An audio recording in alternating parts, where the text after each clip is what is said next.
बिना रे बुलौले नैहर जाइल ना जाला।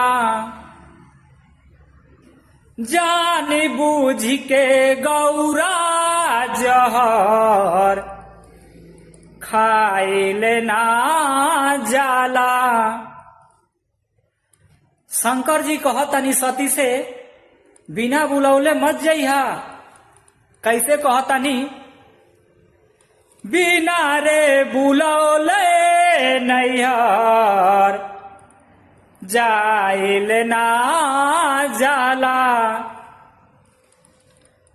जान बूझ के गौरा जहर खाइल ना जाला। मन बुना कहल का तो अपमान हो जैबू। शिव से जब दूर हो जैबू ता आसमसान हो जैबू।